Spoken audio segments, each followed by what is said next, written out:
Hi guys, for today's video, i-unbox ko na rin finally yung mga gifts sa akin ng mga friends ko at ng ate ko. Kung naaalala nyo, last year, nag-unbox din ako. Wala akong na-receive na gift last year kasi hindi siya mandatory. Parang gulo naman ng buko. Sorry guys. Patulog na kasi ako, tapos yung makeup ko, sira na kasi nga, hindi pa ako nag-remove ng makeup ko. Mamaya na, pagkatapos nito. So anyway, may na-receive akong gifts ngayon. Yung iba, I think isa lang. Isa lang yung gift dito, I think na hindi ko na-required. Like, totoong na-surprise ako. Pero yung halos lahat dito is, parang sinabi ko sa kanila, oy, mag-birthday ako, kaya regaluhan niyo ako. Tapos yung iba naman is ako mismo yung bumili. Which is, binili ko siya gamit yung binigay sa akin ng mom ng boyfriend ko. Gift niya sa akin. So, basically, sa kanya yon kasi yung money na gift niya sa akin, yung pinabili ko. So, sa kanya pa rin galing yun. Anyway, eto yung first, eto. Easy ba to? Ano? Hindi ko lang paano pronounce. Easy ba? Basta.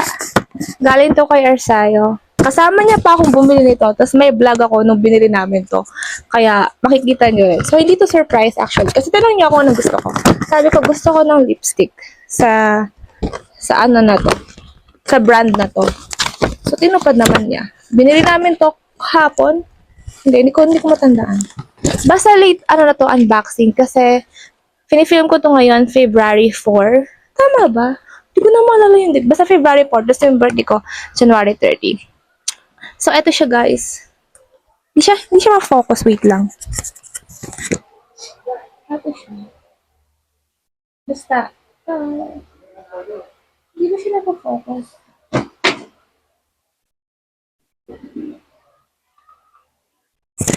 I-open ko siya, no? Lalagay kita dito. Yan. Open ko siya. Ako yung pumili nito, tapos kasama niya akong...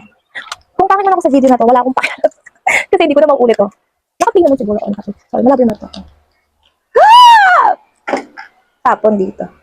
Ito siya, guys. Diba, ang pretty niya. Nakikita niyo ba? Kasi parang blurry siya. Hindi siya napo-focus. I don't care. Basta maganda siya. Para namang... Diba? Basta ganun siya. Thank you, Arsayo. So, next is yung gift sa akin ni Yvonne. Ian Darcy. Pabango ko. Panitanong din siya sa akin kung ano daw yung gusto kong gift. Tapos kasi sinasabi nila sa akin lagi na parang nasa akin na daw lahat. Kaya hindi nila alam kung anong re-regalo nila sa akin. So, ako na lang mismo pumili para alam kung magugustuhan ko. At yung pabango ko, guys. Tama-tama kasi ubos na yung pabango ko. May isa akong pabango yung binibili ko sa ang tawag doon, Miniso, pero mas gusto ko to. Mabango. Ito kasi yung amoy ko. Amoy ko, basta. Ito yung favorite ko. Tama na. Next na tayo. This one. Ito, sa previous vlog ko, nung birthday ko, nakita nyo na to. Ito yung surprise gift sa akin ng mga friends ko. Shout out kala Marian, Aaron, Kurt, Lysette, Eunice. Eto, sobrang pretty nito. Tsaka gustong-gusto ko talaga siya, guys. Kasi nga, bukod sa surprise is so color pink, alam talaga nila kung ano yung ipipick nilang regalo for me. And I really appreciate it na sila, na ito yung gift nila. At saka, gaya ng sinabi ko dun sa unang vlog ko, ng birthday ko, na matagal ko na talaga itong tinitingnan sa department store sa SM. Pero, medyo pricey siya, kaya sabi ko, wala akong perang pang biling ganon. So pretty. Thank you, guys. Next. Oh, yung regalo sa akin ni ate ko. Eto talaga. Ayoko sirain yung paper bag. Sabi nila sirain daw para makatanggap ka ulit next time. Pero sayang yung paper bag kaya eto talaga yung dahilan kung bakit hindi ko na mahintay yung ibang gift sa akin ng mga friend ko, which is dinidili ko yung unboxing kasi hinihintay ko yung gift nila para sana sabay-sabay. Pero kailangan ko na kasi gamitin to. Alam ko na kung ano to. Kasi nga, ako mismo yung nag-order nito. Kasi sinabi ni ate, same na sinabi ni ate ko. Wala daw siyang maisip na i-gift sa akin. Kaya, eto na lang. Ako din pumili. Pero hindi ko to ni-request pero ang cute. Thank you, ate. It's a flower.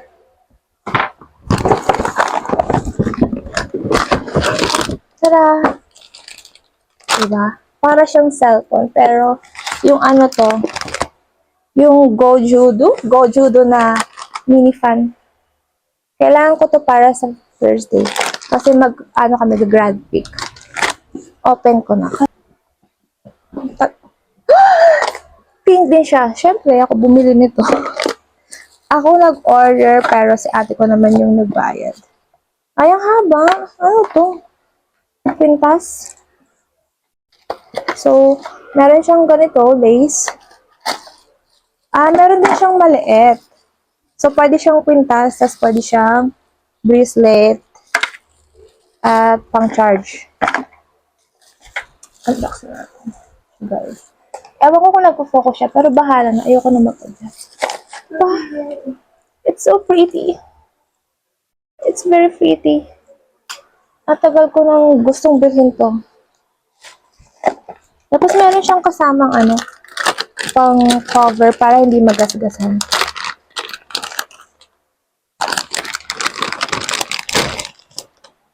Hindi ko alam paano to. Paano ba ito ipasok?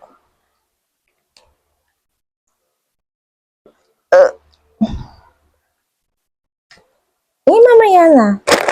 Let's move on to last one? Last one ba? Ay, wala na. Wala na. Joke. Ito naman is yung gift ko sa sarili ko. Hindi. Ay, oo. Ito yung gift ko sa sarili ko. Para maging favorite brand ko na siya.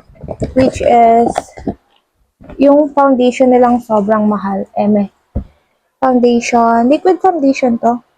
Basta active foundation at saka yung blush on nila. Sabi nila maganda daw to bagay sa akin. So, binili ko. Ay, di na budol. Open ko para makita niyo. Kasi may pakita. Dito. Ang ganda. Ang ganda. Look. Okay. So pretty. It's very pretty like me. See? Ang ganda. Ang gamitin ko to sa... Ayun, nasira na. Ang ganda ng paper bag nila. Bumili ako ng ganyan kasi need ko siya. Bumili ako ng ganito kasi need ko siya sa grad pick namin sa Thursday. Eto. Oh my God. Maliit lang siya pero pricey siya.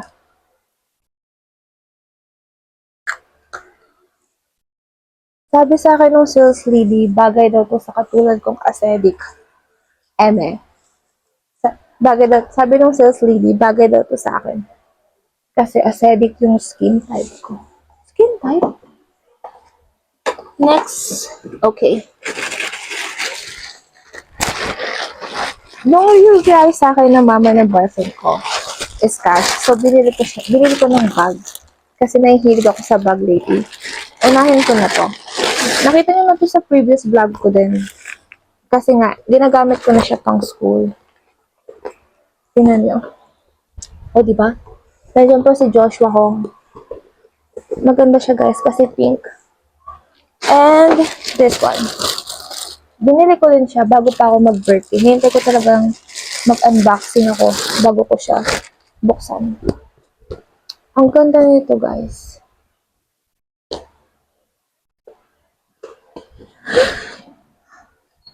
Napabunting. Oh, diba? It's so pretty. Nakakaano siya. Pang mayaman. Ang ganda. Excited na akong gamitin to. So, this is a gift for myself. Pero, yung pinambili ko dito is gift na sa akin ng mama ng boyfriend ko. So, kaya nakabila ko ng ganito. Hindi ko naman to afford. Ato naman, early gift siya sa akin ng boyfriend ko. Eto, nabili niya pa to sa Japan. Toot! So, hindi ko alam kung nasan. Eto, isa pa to. Nabili niya rin to sa Japan bago siya pumunta dito mag-visit sa akin. Alam ko meron pang isa nito eh, yung sticker ni Joshua Hong. Hindi ko alam kung nasan. So, binili niya rin to. At saka to, si Joshua Hong. Lagyan ko ng mga anik-anik. And also this one. Wala kasang maas na pasalubong sa kanya. Aside from chocolates. Pero ubos ko kasi yung chocolates eh. So, eto na lang. Ano ba? 17 Love. 2020 Japan fan meeting. Yung nakalagay. Meron siyang ganito. Parang idolize siya. Tapos, tapos may ganito. At saka, ganito rin. Baka pwede ko itong ilagay sa ano ko. Sa mini fan ko. Sa electric fan. Face mask. Kasi 2020 eh. Pandemic era. Tsaka to. Tsaka to. Mga rules and regulation. Yun lang. So, last year kasi yung unboxing ko is tatlong piraso lang ata. Kaya natutuwa lang ako na nalagdagan siya this year. Kasi nga, ni-required ko. So, baka pag humabol pa yung tatlo kong kaibigan na magregalo sila, baka isingit ko pa sila sa video na to. Pero pag hindi, pag tinamad akong maghintay, i-upload ko na to. So anyway, I hope you are happy watching me doing this unboxing because I'm happy.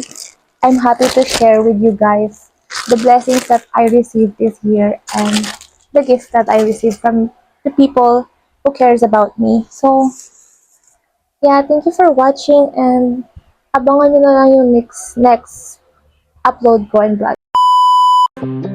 My hands are shaking, stifle my breath. You look so lovely.